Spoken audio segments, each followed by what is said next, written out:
Right, the most famous Scotsman who ever lived spent decades and a fortune fighting for Scottish independence. He was the face of it. The wallet behind it, a proud Scot, a freeman of Edinburgh, the accent never left him. And for tax, he lived in the Bahamas. Sean Connery, James Bond himself. He settled in Marbella, then in the Bahamas, at a place called Lyford Key, and he stayed there until he died in 2020, bankrolling a Scottish cause from an island 4,000 miles away, where the income tax rate is 0.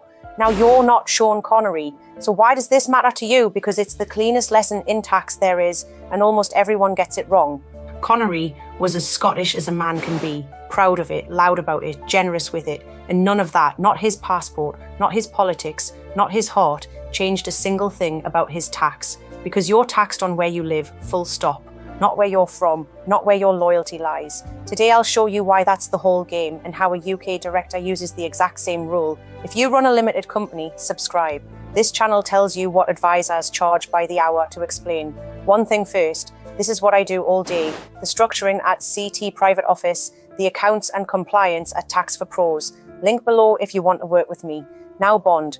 Connery left Britain properly. A villa near Marbella through the 80s and 90s, then the Bahamas. And the whole time, he was the single most prominent backer of the Scottish National Party. Money, fame, his voice on the campaigns. The most Scottish export there was, funding the most Scottish cause there was from the Caribbean. And in the year 2000, a new law caught up with exactly that arrangement. And it's worth getting right, because the internet gets it wrong. The new rules said a political party could only take a donation from what's called a permissible donor.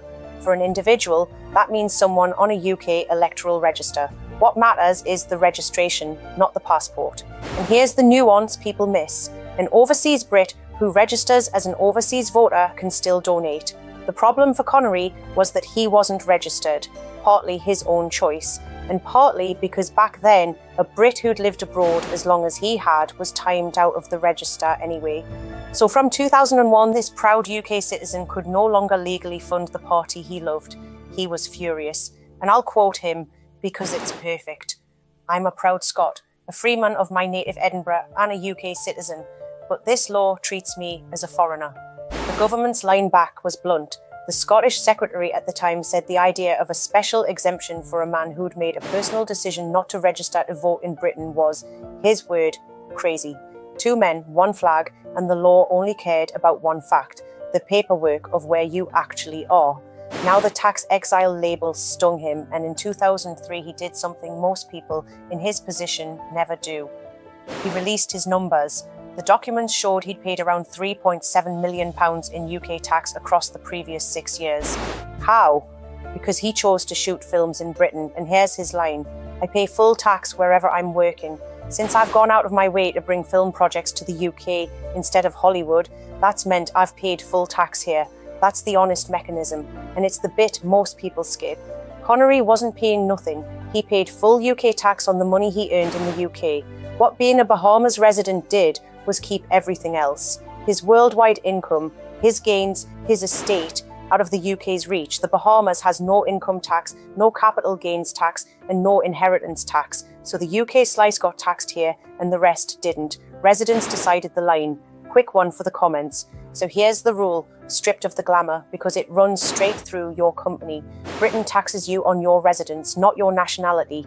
That's a bigger deal than it sounds. An American is taxed by America wherever on earth they live for as long as they hold the passport. A Brit isn't. Leave properly, become genuinely resident somewhere else, and the UK's claim on your worldwide income falls away. Your passport stays in the drawer. Connery kept his Scottishness and lost the UK tax. Those two things had nothing to do with each other. And bring it down to director money. Take £100 of profit in your company. Stay UK resident, pay yourself the top slice, and after corporation tax and dividend tax, you keep about £45.50.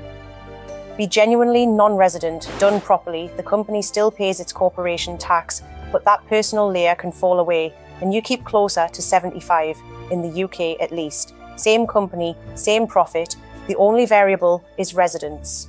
If you're genuinely weighing up a move like his, I've put the modern playbook in one place. The exit playbook is 37 quid, the residence test, the day counts, the 10-year tail, all of it. Link below.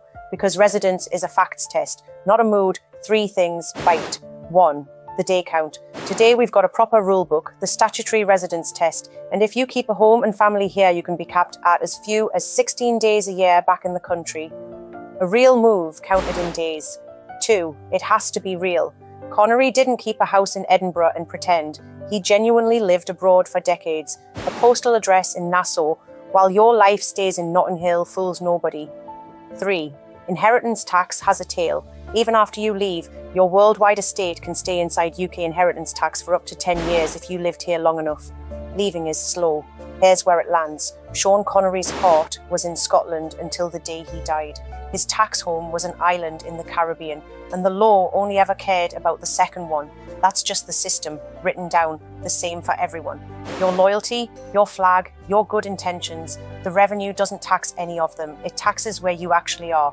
He wasn't hiding. He released his own numbers to prove it. He just understood, earlier than most, that residence is a fact you can choose, and nationality is one you can keep. Same rules are open to you. Bond just read them first. 2 ways to work with me, both below. If you're weighing up a move or a sale and want that conversation properly, apply for a call. That's CT Private Office. And if you just want your company run properly every month, the accounts, the payroll, the filings, that's the Tax for Pros packages page, flat monthly price. Pick the one that fits. If this told you something your accountant never has, subscribe. There's one every week. Like if it earned it, and hit the hype button under the video in the YouTube app. It costs you nothing and it shows this to more people who need it.